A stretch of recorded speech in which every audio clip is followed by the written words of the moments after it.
¿Me escuchan, chicos?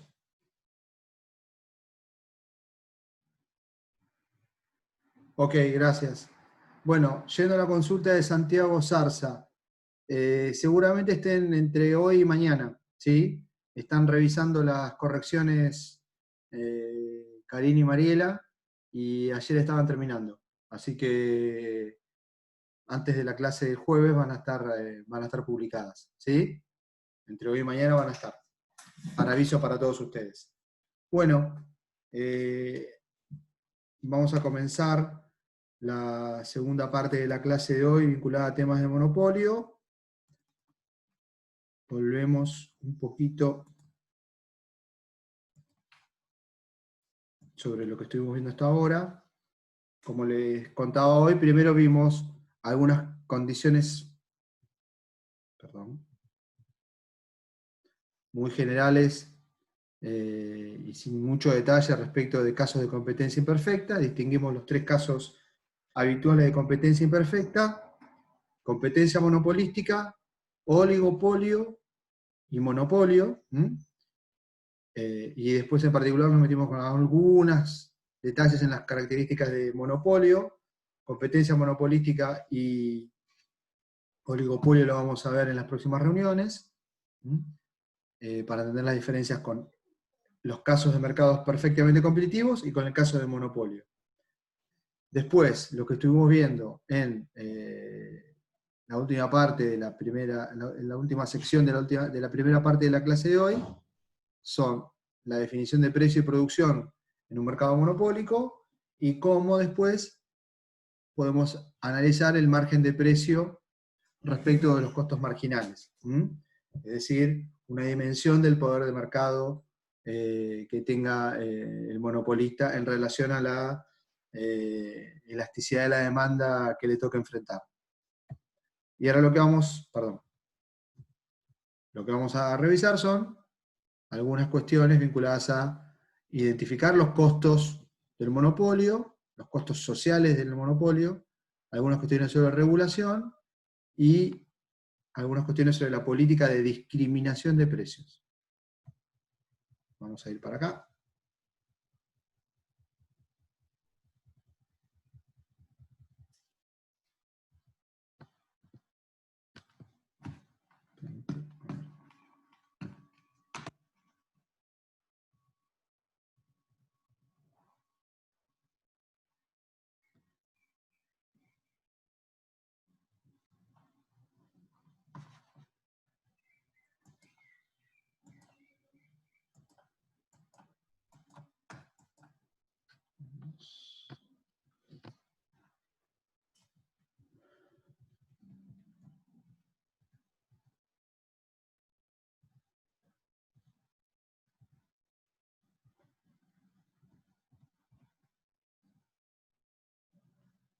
Antes de completar una cosa.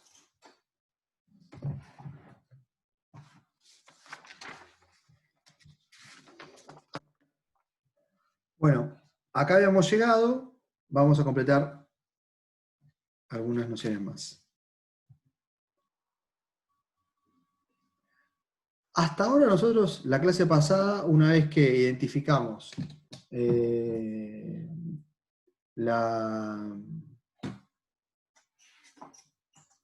una vez que identificamos la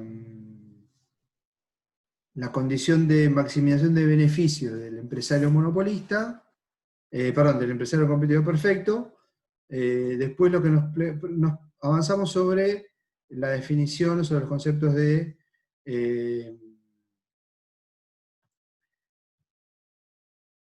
curva de oferta de corto plazo, ¿sí? A partir del análisis de la regla de cierre. Y entonces decíamos que la curva de oferta del monopolista está dada por la curva de costo marginal, desde que la curva de costo, del monopolista no, del empresario competidor perfecto. La curva de oferta del competidor perfecto individual está dada por la curva de costo marginal, desde que intersecta a la función de costo medio variable. Y a partir de eso que después decíamos, la función de oferta que nosotros aprendimos en su momento al comienzo de la materia, tiene como explicación el comportamiento de los costos marginales, ¿sí? Como otra alternativa para aproximar su explicación. La que habíamos visto en su momento tenía que ver con la noción de costo de oportunidad.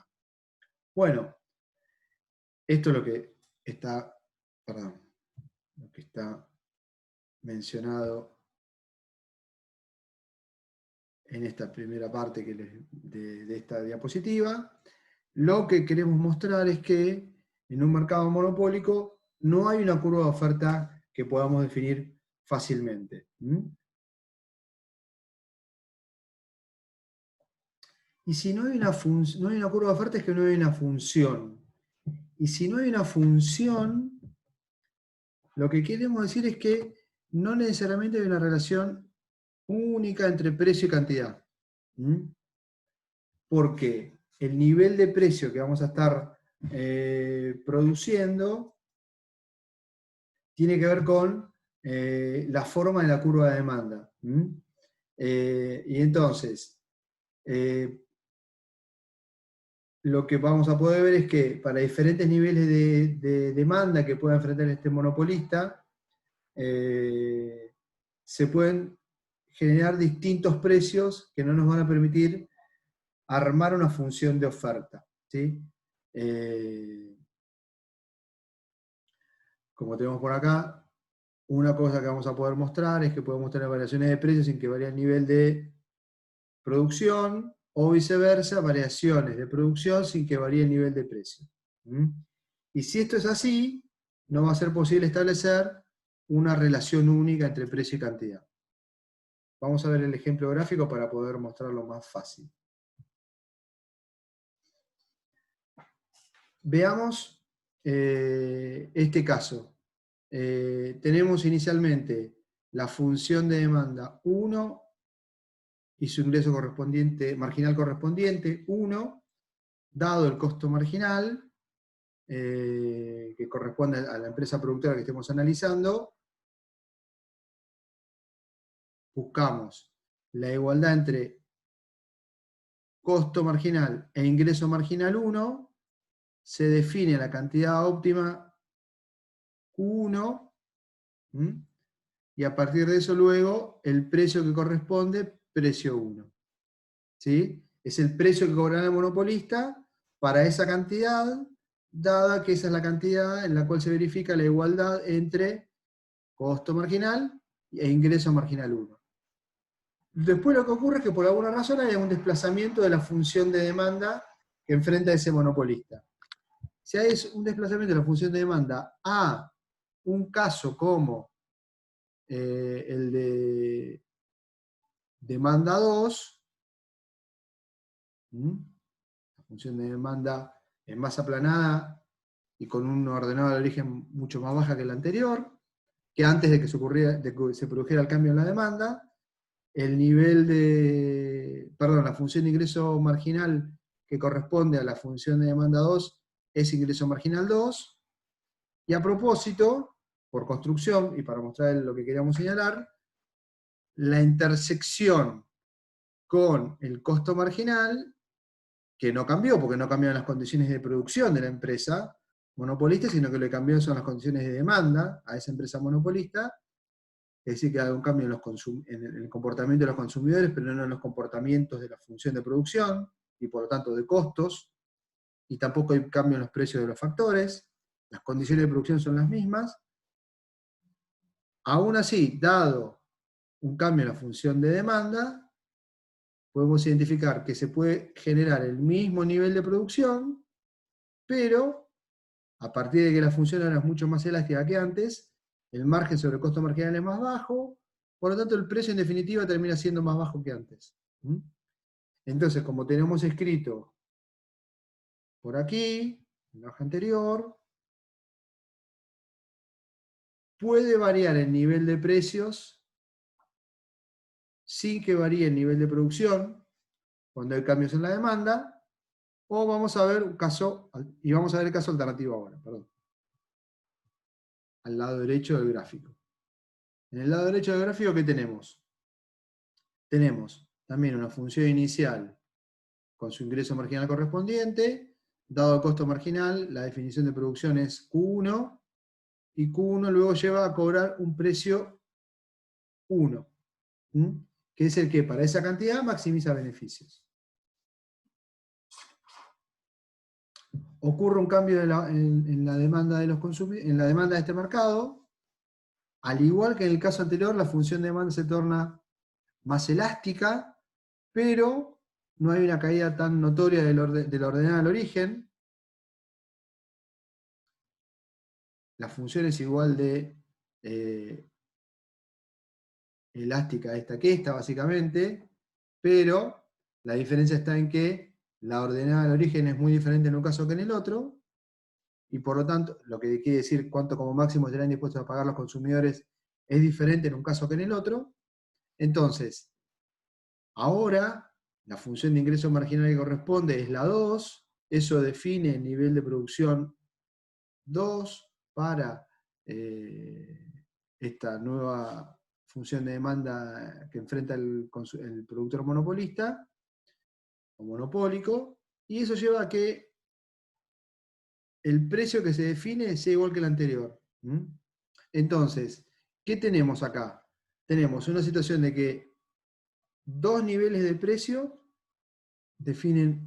corresponden con un mismo nivel de... Perdón, tenemos que dos niveles de precio, vamos a decirlo bien, dos niveles de precio se corresponden con un mismo nivel de producción, o que un mismo nivel de precio se corresponde con dos niveles de producción.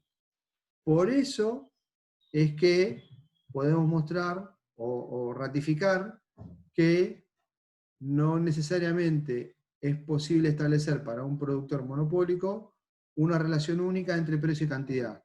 Y a partir de que no es posible establecer una relación única entre precio y cantidad, es que no podemos hablar de una función y por lo tanto una curva de oferta. ¿Sí? En monopolio no tenemos curva de oferta, como la conocimos. Entonces, los niveles de producción que va a ir y de precio que va a ir cobrando este empresario monopólico o monopolista van a ir dependiendo de las condiciones de demanda que enfrente ese empresario. ¿Sí?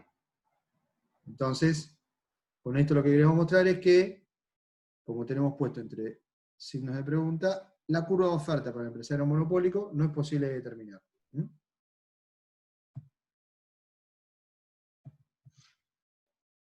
Perdón, hasta acá. Vamos ahora a identificar lo que llamamos costos sociales o pérdida neta por la existencia de poder de monopolio.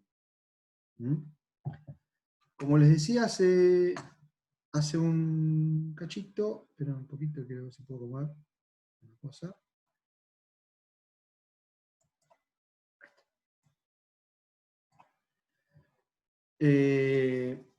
Al comienzo de la clase lo que comentábamos es que todas las estructuras, y también lo habíamos dicho en la clase anterior, es que todas las estructuras de mercado que nos alejen de las condiciones de competencia, o todas las situaciones que hagan que los mercados sean menos competitivos que el mercado de competencia perfecta, terminan siendo menos deseables socialmente. Y eso se nota o se percibe en lo que distinguíamos respecto de que vamos a encontrar en mercados no competitivos siempre cantidades menores y precios más altos que en los mercados perfectamente competitivos. Y eso, por lo tanto, decíamos que reduce el bienestar en el mercado. Bueno, vamos a tratar de demostrar esto de alguna manera. Y acá les pido que pensemos que originalmente estamos siguiendo la regla que seguiría un productor competitivo. Y un productor en competencia perfecta, ¿qué haría? Precio igual a costo marginal. ¿Sí? Igual a costo marginal.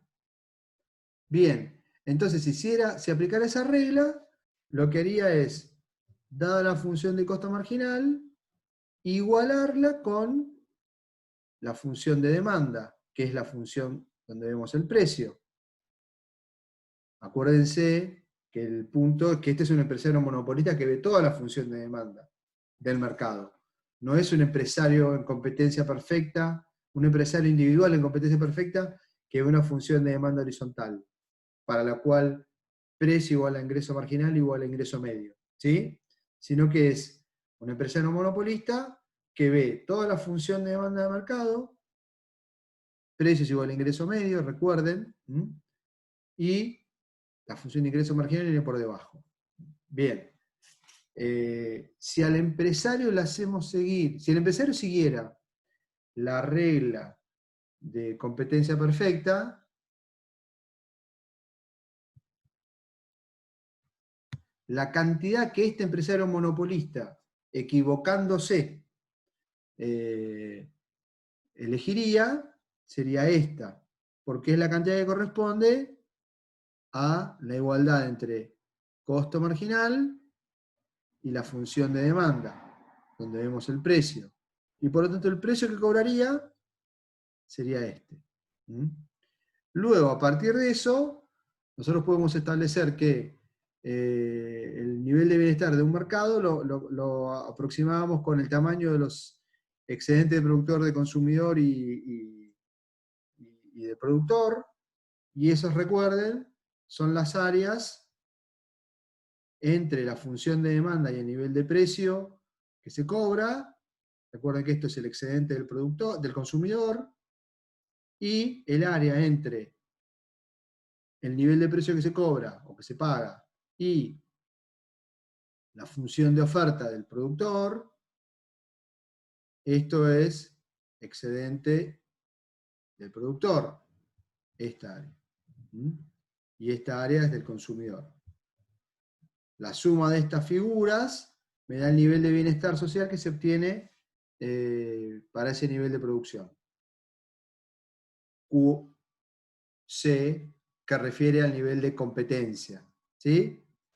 Ahora, en la realidad, el productor no elige, el productor monopolista, que tiene libertad para elegir la cantidad y el nivel de precio que más le convenga, no elige este precio y esta cantidad, sino que elige esta cantidad y trata de cobrar este precio más alto. ¿Sí? Entonces, respecto de la figura original, recuerden, originalmente el excedente del consumidor era este triángulo entre el nivel de precio de competencia hasta el precio más alto que estarían dispuestos a pagar los consumidores y el nivel de producción establecido. Ahora, por el nuevo precio que cobra el monopolista, o el precio que en realidad busca cobrar el monopolista, tanto el rectángulo A como el triángulo B, que están aquí señalados, se pierden por parte del consumidor, porque ahora el precio que paga es este, y el excedente del consumidor se define como la diferencia entre el precio que se paga y lo que se estaría dispuesto a pagar. Este es ahora el excedente del consumidor, que disfrutan los consumidores en este mercado monopólico. Respecto del mayor que tenía en competencia perfecta, o cuando el monopolista seguía la regla de competencia perfecta, que claramente no era la regla que le hacía maximizar beneficios, sino porque suponíamos que estaba siguiendo esa regla, los consumidores perdieron este rectángulo A y este triángulo B. ¿Sí? Vamos a ponerlo con otro color. Este rectángulo A y este triángulo B. Bueno, el rectángulo A es un excedente del consumidor perdido, pero que ahora, ¿a quién le pertenece? Entre comillas. Acuérdense que dijimos que, perdón, un segundo. Inicialmente, dado este precio, para acá era excedente del consumidor, y esto es excedente del productor. Todo lo que está entre el nivel de precio que se cobra y la función de costo que corresponde. Ahora, el precio que se cobra cuando el monopolista actúa libremente fijando el precio que más le conviene, es este, para esta cantidad. Entonces el nivel de excedente del productor está dado por el nivel de precio que cobra el monopolio, para acá, esta figura, que tiene esta forma medio rara, recta por acá, pero curva por acá abajo, es el excedente del productor. Y el excedente del productor, ¿cómo se conforma acá? Se conforma con parte del excedente que ya tenía, esto ya lo tenía, y parte del excedente que le gana el monopolista a los consumidores. Entre comillas, bienestar que antes tenían los consumidores, ahora es apropiado por el monopolista. Entonces, volviendo al análisis del excedente del consumidor, es este tamaño ahora, este rectángulo más pequeño que el que tenía originalmente el grupo de consumidores en este mercado. Este rectángulo A cambió de mano. Es excedente que antes era de los consumidores, que ahora se perdió, pero que pasó a manos del productor monopólico. En cambio, recuerden que el excedente del productor para el empresario monopólico es esto. Por lo tanto, este triángulo B, que antes era excedente del consumidor, siguiendo la regla que hubiera seguido un empresario en competencia perfecta, ese triángulo B, que antes formaba parte de los excedentes que tenían los consumidores, no es apropiado por los monopolistas, pero es perdido por los consumidores. Los consumidores dejan de disfrutar de ese excedente. A partir de eso es que hablamos de que hay una pérdida irreparable o irrecuperable de eficiencia por el lado de los consumidores, a partir de que el monopolista sigue la regla que le permite maximizar beneficio a él. Y lo mismo pasa con una parte de lo que antes era excedente del productor. Antes el excedente del productor era esto, ¿sí? Y ahora el excedente del productor es esto. El excedente del productor gana esto, pero pierde esto. Entonces, B y C configuran un área que se denomina pérdida de eficiencia, pérdida social neta, costo social del monopolio. ¿Sí? Excedente del consumidor y del productor, que antes, suponiendo que hubiera una regla de competencia perfecta, era apropiado tanto por los consumidores como por los productores, y que ahora desaparece de la cuenta, entre comillas. ¿Y por qué? Porque se pierde por la existencia de un monopolio. ¿Sí?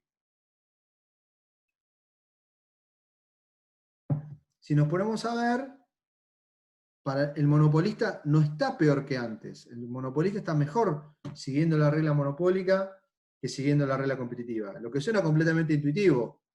Si yo tengo poder de mercado, ¿por qué no lo voy a usar en mi favor? ¿Sí? Si no tengo nadie que me controle o regule. ¿Cómo me doy cuenta de que estoy mejor? Entre comillas, porque el tamaño del excedente de producto de consumidor que logro sacarle a los consumidores llevándolos a pagar más que si se aplicara la regla de competencia perfecta, y por lo tanto se cobra el precio C, es mayor eso como productor lo que logro apropiarme que lo que pierdo, que el triángulo o el área C. El área bajo la recta, sobre la curva que se denomina C. Entonces, la curva del costo marginal, ¿no? Entonces, el productor monopólico claramente está mejor, pero en conjunto la sociedad está peor. ¿Por qué? Porque hay parte de excedentes de monopolio del consumidor y del monopolista o del empresario de los productores que se pierden, ¿sí? Otra parte cambió de manos, y es lo que hace que, en definitiva, el empresario monopolista esté mejor cobrando precio de monopolio que cobrando precio de competencia perfecta.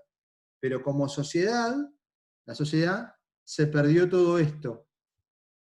Esto lo vamos a encontrar en los textos como pérdida irrecuperable de eficiencia, pérdida social neta, costo del monopolio, costo social, perdón, del monopolio. Entonces, B y C son lo que la sociedad deja de disfrutar en términos de bienestar porque no se cobra un precio de mercado competitivo, sino que se cobra un precio monopólico. Claramente, como ya habíamos dicho, los que están peor son los consumidores, porque antes los consumidores tenían todo esto de bienestar, y ahora tienen esta área mucho más pequeña. Bien. Entonces, con esto lo que queríamos mostrar es, en primer lugar, la existencia de pérdidas de bienestar asociadas a la presencia de monopolio. Luego, uno puede pensar que puede haber mecanismos de regulación. A ver, ¿qué buscará la regulación? Pensemos en lo siguiente. Porque ya lo venimos diciendo, y es lo que estamos tratando de mostrar en estas diversas clases, los mercados competitivos representan la mejor situación en términos de bienestar social y en particular para los consumidores. Luego sabemos que, por alguna razón, tenemos un caso de mercado competitivo. Ok, de caso de mercado monopólico. Ok, tenemos un caso de mercado monopólico. Si eso es así, lo que saben los gobiernos es que, al igual que los participantes en el mercado, tanto el empresario monopolista como los consumidores, es que los consumidores están peor. Entonces, uno podría, desde el sector público, con regulaciones, con establecimiento de reglas, intentar definir condiciones de precio y cantidad que busquen corregir estas ineficiencias y esta, entre comillas, distribución desigual o de la apropiación de los excedentes, esta distribución desigual del bienestar, esta distribución desigual de la apropiación de excedentes. ¿Sí? Y en definitiva, intentar corregir las ineficiencias del monopolio. Bueno, para esto uno tiene que pensar en cómo regula la generación de monopolio, del beneficio del monopolio. ¿Sí? Cómo se logra recuperar, al menos parcialmente, parte de lo que el monopolista se apropió a partir de seguir la regla de precio que más le conviene, la de ingreso marginal igual a costo marginal. Y luego a partir de eso elegir el nivel de producción y a partir de eso luego determinar el nivel de precio. Entonces, lo que vamos a ver es que los distintos intentos de regulación sobre los monopolios lo que van a buscar es intentar recuperar parte de esos beneficios que el monopolista, actuando libremente, se va a apropiar, sobre todo respecto de lo que los consumidores hubieran podido obtener en condiciones competitivas. Vamos a ver que eso se puede hacer por diferentes maneras. Se puede hacer buscando cobrar impuestos de distinto tipo, o buscando llevar al productor a seguir reglas de determinación de precio distinta a la regla, a lo que saldría de la regla igual de ingreso marginal igual a costo marginal. Entonces, en la práctica van a estar viendo casos diferentes de aplicación de regulación sobre monopolios que van a tener el efecto de intentar reducir, de reducir los niveles de beneficio a través de diferentes instrumentos, ¿sí? Sea a través de herramientas impositivas, en las que el Estado recauda sobre el monopolio o le cobra impuestos de alguna manera para recuperar parte del beneficio adicional que el monopolista tiene, o haciéndolo seguir reglas de precio diferentes.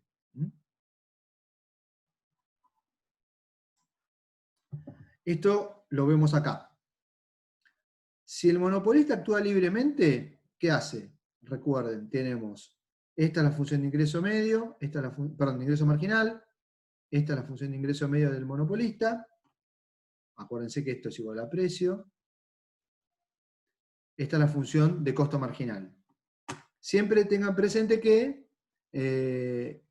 si el monopolista no tiene ningún control, va a elegir, va a buscar identificar este nivel de producción para el cual el ingreso marginal se cruza o tiene igual valor que el costo marginal, y a partir de eso identificar el nivel de precio que le permite maximizar sus beneficios, y ese será el precio M, y acá M es precio de monopolio.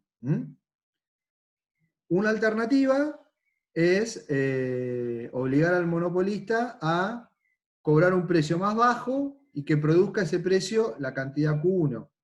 Bien, es una mejora para los consumidores, dado que el nivel de producción es más alto y el precio que cobra el monopolista y que por lo tanto pagan los consumidores es más bajo. Aunque ese precio en particular es un precio menor que el de monopolio, pero no tiene ninguna regla que lo determine, ¿sí? Podría ser un precio 1 aquí, o podría ser un poquito más aquí, o podría ser un poquito más aquí. Pero no hay una regla para entender cómo se definió ese nivel de precio 1, salvo identificarlo como un precio menor que el de monopolio.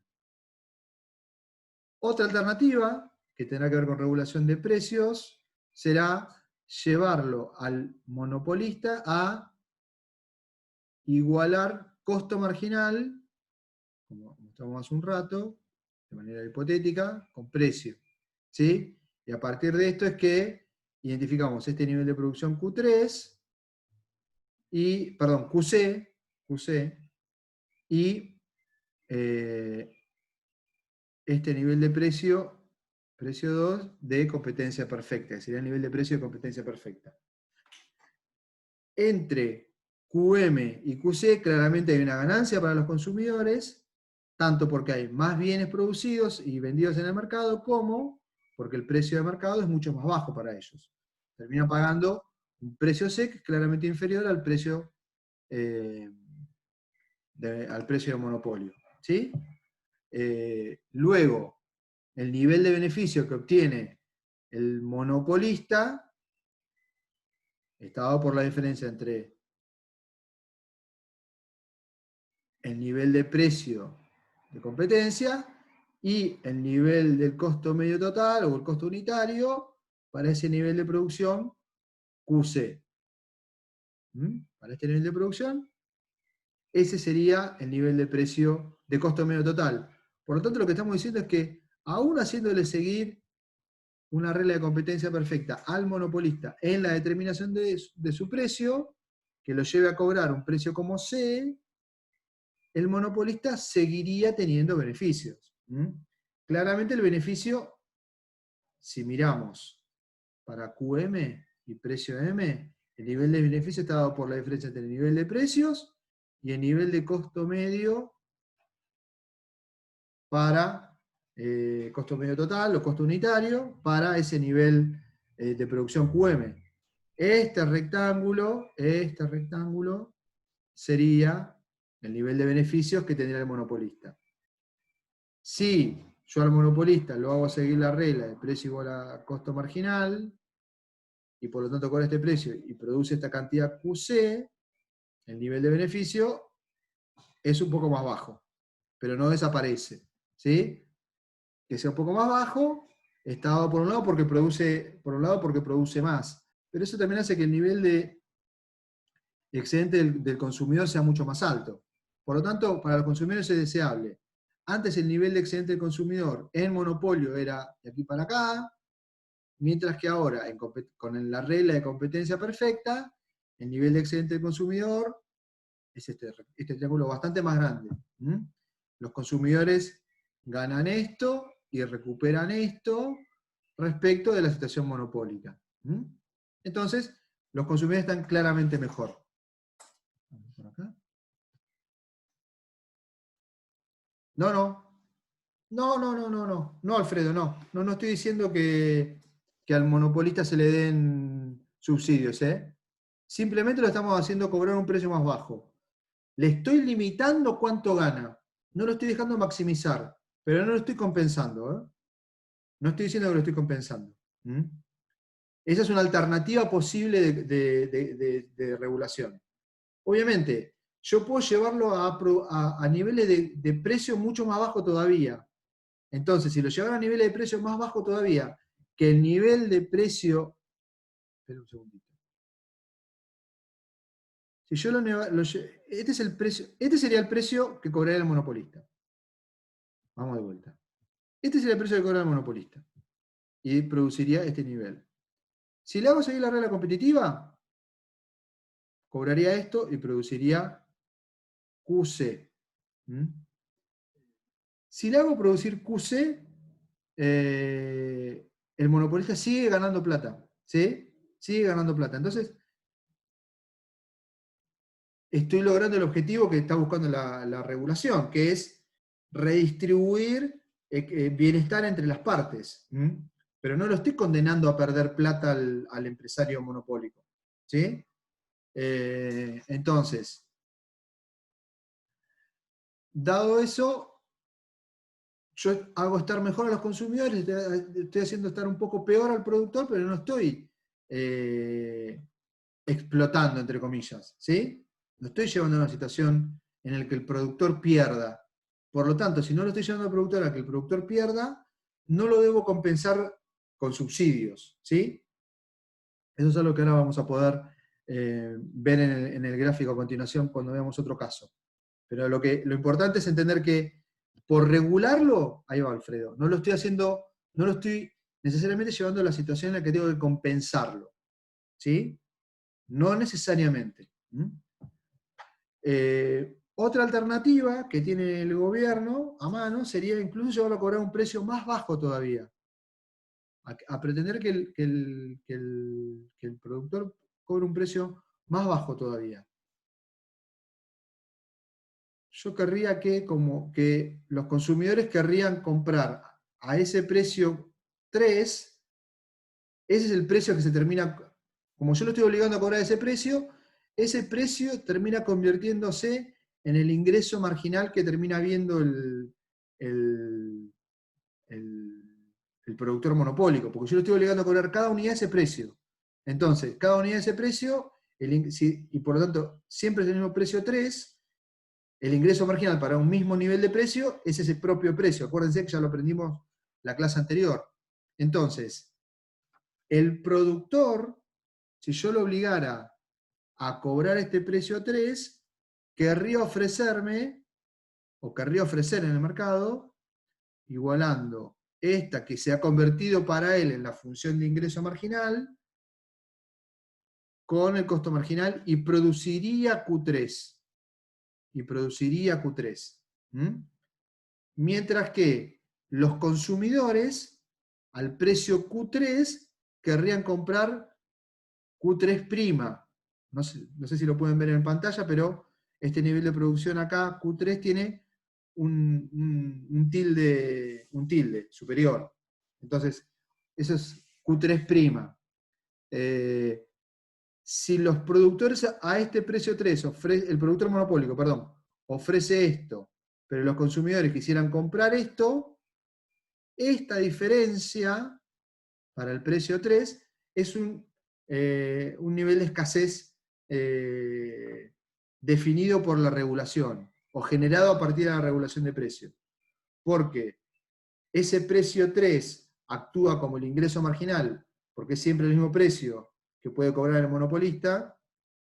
Por lo tanto, si yo cobro siempre el mismo precio, el ingreso marginal que tengo por cada unidad adicional vendida es siempre precio 3. El monopolista iguala con su curva de costo marginal, define Q3, los consumidores a P3 a ese precio 3 querrían comprar un poco más, Q'3, pero no lo logran comprar, ¿por qué? Porque el productor ofrece menos. Entonces, esta diferencia sería una escasez generada por un precio de un precio de regulación, regulado, menor al precio en el que costo marginal igual al nivel de precio en el que se igualan costo marginal con precio, que sería este. ¿Sí? Yendo sobre el comentario de Alfredo,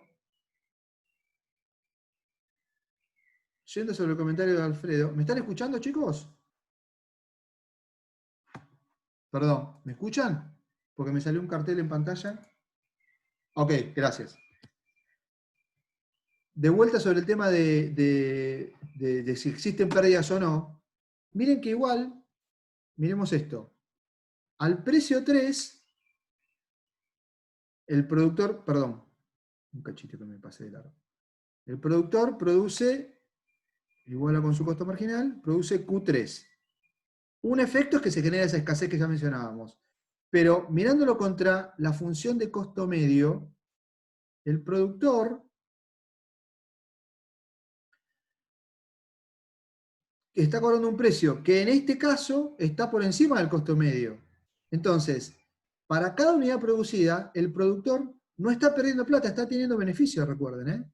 Siempre que el precio, que es el ingreso medio, está por encima del costo medio total, que acá estaría por acá, tiene esta diferencia. El productor está generando beneficios. No está generando beneficios de la magnitud que tendría si no estuviera regulado. Eso es lo que queremos señalar. Pero genera beneficio. Si yo lo pudiera obligar a cobrar este precio, no habría situaciones de escasez y los consumidores estarían mejor, no habría consumidores que quisieran comprar algo que no estuviera ofrecido, y aún así el productor tendría beneficio. Si yo lo llevo a producir a un precio más bajo todavía, le fijo un precio más bajo todavía que el precio que hubiera cobrado en competencia perfecta, aún así tiene beneficio el productor monopólico. ¿Sí? Acuérdense, sería esta área. Hacerlo cobrar un precio, entre comillas, tan bajo, llevaría a que se produzca un fenómeno adicional de escasez, que es algo no deseado. Yo quiero favorecer a los consumidores, pero cobro un precio tal que, o lo hago cobrar al monopolista un precio tal que genere que algunos consumidores se queden sin consumir, entonces ahí sí tal vez podría ocurrir que yo debería compensar de alguna manera al productor para que produjera esta cantidad adicional. Yendo a la consulta de Alfredo González hace un ratito. Eso implicaría por ahí, tal vez para este caso, la necesidad de complementarlo con el otorgamiento de un subsidio que le permita al productor monopólico producir esta cantidad que no hubiera producido dada su función de costos y el nivel de precio 3. ¿Sí? Para llevarlo a producir esta cantidad adicional. Pero no porque no tengo que compensarlo, siempre que él quiera obligarlo a que produzca esta cantidad. No porque esté perdiendo plata, sino porque yo querría tal vez que el productor llegue a producir esto. ¿Sí? Si eso es así, yo debería compensarlo de alguna manera para que produzca esto que no produciría a este precio 3, porque elegiría esta cantidad. Bien, pero en estos contextos nunca el empresario monopólico está perdiendo plata, está ganando menos que antes. La pregunta que les hago, si yo sé que me van a regular por precio, y la definición del precio, supongamos que la regla que me hicieran seguir fuera la de competencia perfecta. Yo como productor monopolio, ¿qué incentivo tengo? ¿Qué me conviene hacer a mí? Si no quiero que se me achique el monopolio, el beneficio que obtendría. ¿Qué les parece que me conviene hacer? ¿Me conviene dar información al regulador sobre esto? ¿Me conviene ser honesto con mi estructura de costos? A ver, Ariel, ¿qué haría un productor, o Geral, qué haría un productor, o Facundo, que también me escribió por acá? ¿Qué haría un productor? Exagerar el costo, exactamente. Exagerar el costo, esa es una buena forma de decirlo. Inflar mis costos, ¿sí? Entonces, siempre que yo quiera, si yo inflo mis costos, veámoslo un segundo. Si yo inflo mis costos, lo que estoy diciendo es que estoy, entre comillas, dibujando una función de estructura de costo más alta. Por acá, o por acá. Porque total, acuérdense que lo que estoy diciendo es que el regulador me va a llevar a cobrar un precio tal que busque esta intersección. Y si a mí me llevan acá, bueno, si yo tengo capacidad, voy a tratar de dibujar costos, inflar costos de manera de llevarlos para arriba lo más que pueda, todo lo que pueda para cobrar un precio que más me convenga a mí. Eso lo que nos muestra, por un lado, es las dificultades de la regulación. ¿Por qué? Porque es probable, en algunos casos muy probable, que el que conozca mejor la estructura de costos sea la propia empresa y no el regulador. El nivel de información que hay que tener para entender la estructura de costos, sobre todo en servicios públicos, que son típicos casos de monopolio, es muy grande. Entonces, seguramente el conocimiento sobre la estructura de costos por parte de la empresa, sea, es decir, sobre sí mismo, sea mejor que el que tiene el externo, el regulador, la agencia del gobierno que controle, o el ente público que controle al empresario monopólico.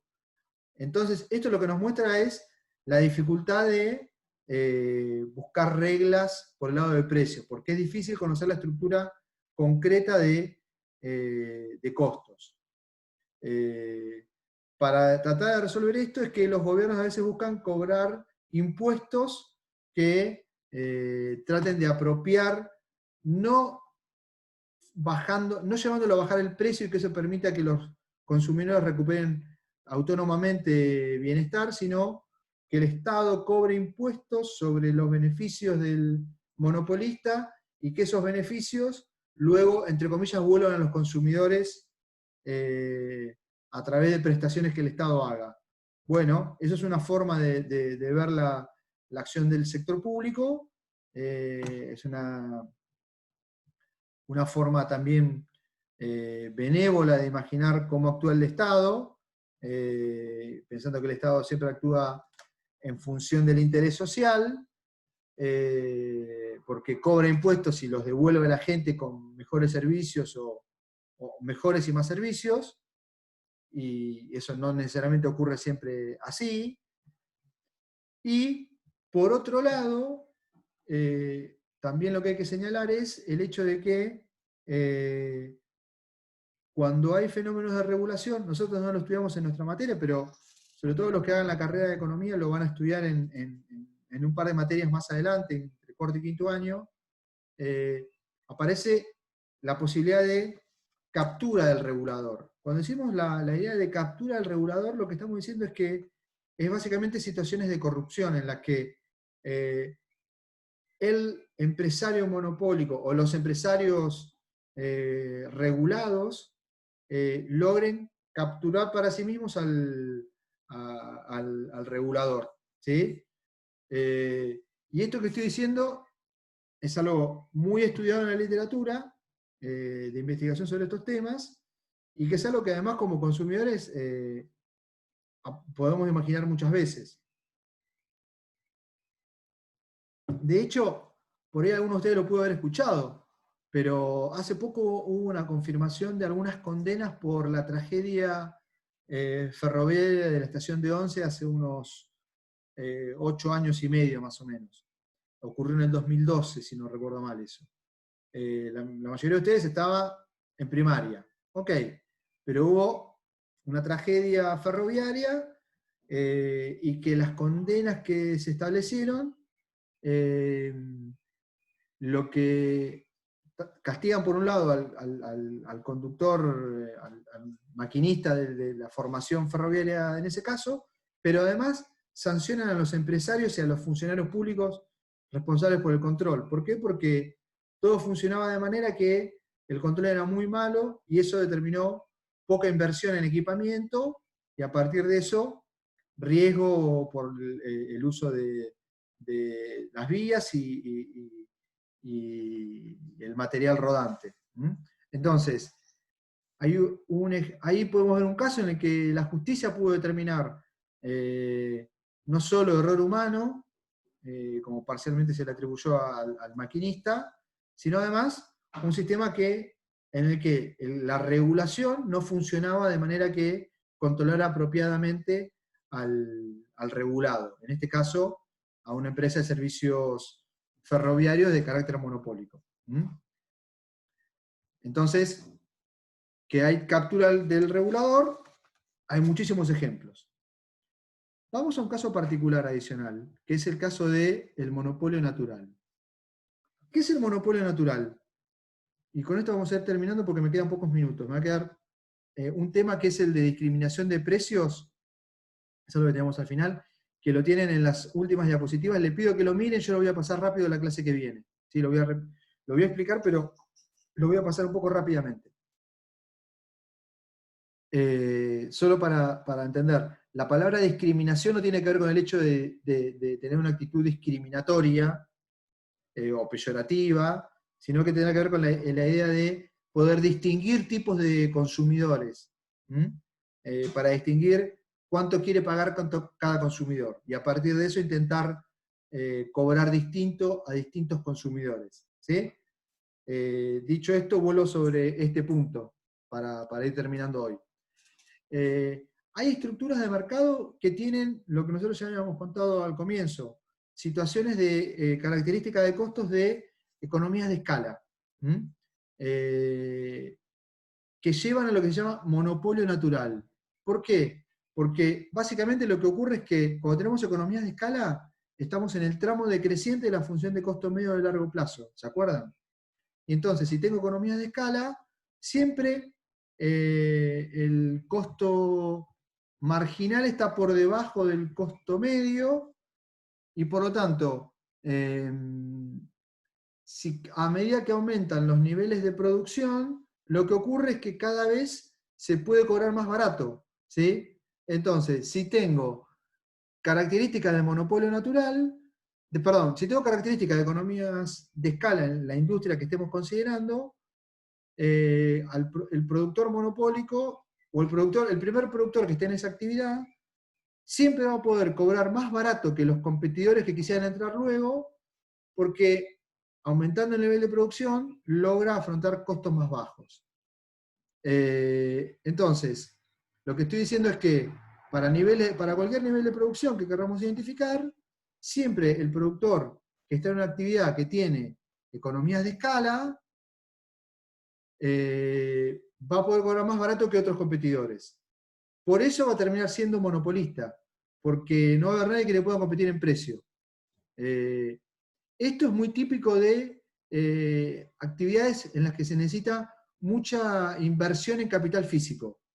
Por ejemplo, la mayor parte de los servicios públicos que podemos conocer, porque por sus características tecnológicas hay tanta inversión en capital físico, tanto costo hundido, que impide el ingreso de otros participantes. Los servicios de transporte en rutas únicas,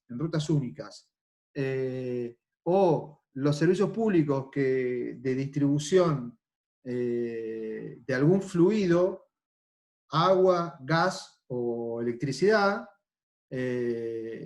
fluidos líquidos, gaseosos o eléctricos, tienen características de monopolio natural porque hay que hacer tanta inversión para establecer la red de distribución que se justifica que eso va a llevar a la existencia de economía de escala y se justifica que haya un solo proveedor. Imaginemos si hubiera 2 o 3 proveedores de servicios de agua por la puerta de nuestras casas, los que tenemos agua corriente. Bueno, supongamos que yo tengo, no sé, cierta cantidad de vecinos en la cuadra y hubiera más de una empresa queriendo ofrecerme agua, bueno, todos deberían cobrar lo suficiente para recuperar la inversión por la red de agua que igual la tuvieron que poner para todos los vecinos, aunque me vendan a la mitad de los vecinos o a un tercio de los vecinos. Bueno, entonces el precio que cobrarían ahí sería mucho más alto que el que cobraría un solo proveedor. Por eso es que hablamos de monopolio natural. Hasta hace algunas décadas, otro caso de monopolio natural era el de las telecomunicaciones. Pregúntenle a sus abuelos o a sus papás, antes la única forma de tener teléfono era con un cable por la puerta de las casas, como hoy con los teléfonos de línea fija. Pero ya no es necesario porque la tecnología permitió resolver eso, ¿sí? Mientras la tecnología me lleve a condiciones de economía de escala, por fuerte inversión en capital físico, porque no hay otra forma de proveerlo, es que tendremos casos de monopolio natural. Si tenemos casos de monopolio natural, miren lo que pasa. Si al productor monopólico lo dejo elegir el precio autónomamente, ¿qué va a hacer? Costo marginal contra ingreso marginal, cantidad, precio. De monopolio. Situación en la que el monopolista luego tendrá este nivel de beneficios. Este precio contra el costo medio total tendrá este nivel de beneficios. Ahora, si al monopolio natural lo obligo, por la regulación que le establezca el sector público, a seguir costo marginal contra precio, porque le hago seguir la regla competitiva, ok, produce todo esto, cobraré este precio, pero a este precio, ¿qué le pasaría? Perdería, porque el costo medio estaría por debajo, ¿sí? por encima. Entonces presenta pérdida, todo pérdida. No necesariamente las petroleras son estrictamente, Alfredo, son estrictamente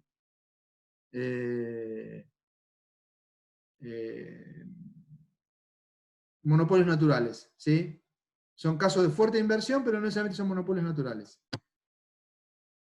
O sí para un yacimiento, hay alguna discusión ahí. Sí para el yacimiento particular, o para el pozo particular. Pero lo que queremos mostrar es que en competencia perfecta, en monopolio natural, si le hago seguir al empresario la regla de competencia perfecta, lo obligo a perder plata. Y ahí sí, necesariamente lo tengo que compensar con impuestos, con subsidios. ¿Sí? Porque lo estoy obligando a perder plata. Porque si la estructura de mercado es de monopolio natural, porque hay economías de escala y por lo tanto costos medios y marginales decrecientes, por definición, el costo marginal está por debajo del costo medio. Por definición. Recuerden lo que aprendimos cuando vimos la función de costo medio de largo plazo y la función de costo marginal, cómo viene. La corta en el mínimo, y acá el mínimo todavía no se alcanzó, porque la función está con tramo decreciente. Entonces la función de costo marginal necesariamente está por debajo. Recién acá se podrá acercar. Pero mientras lo llevo a producir acá, a este precio, lo estoy haciendo perder plata, lo tengo que compensar.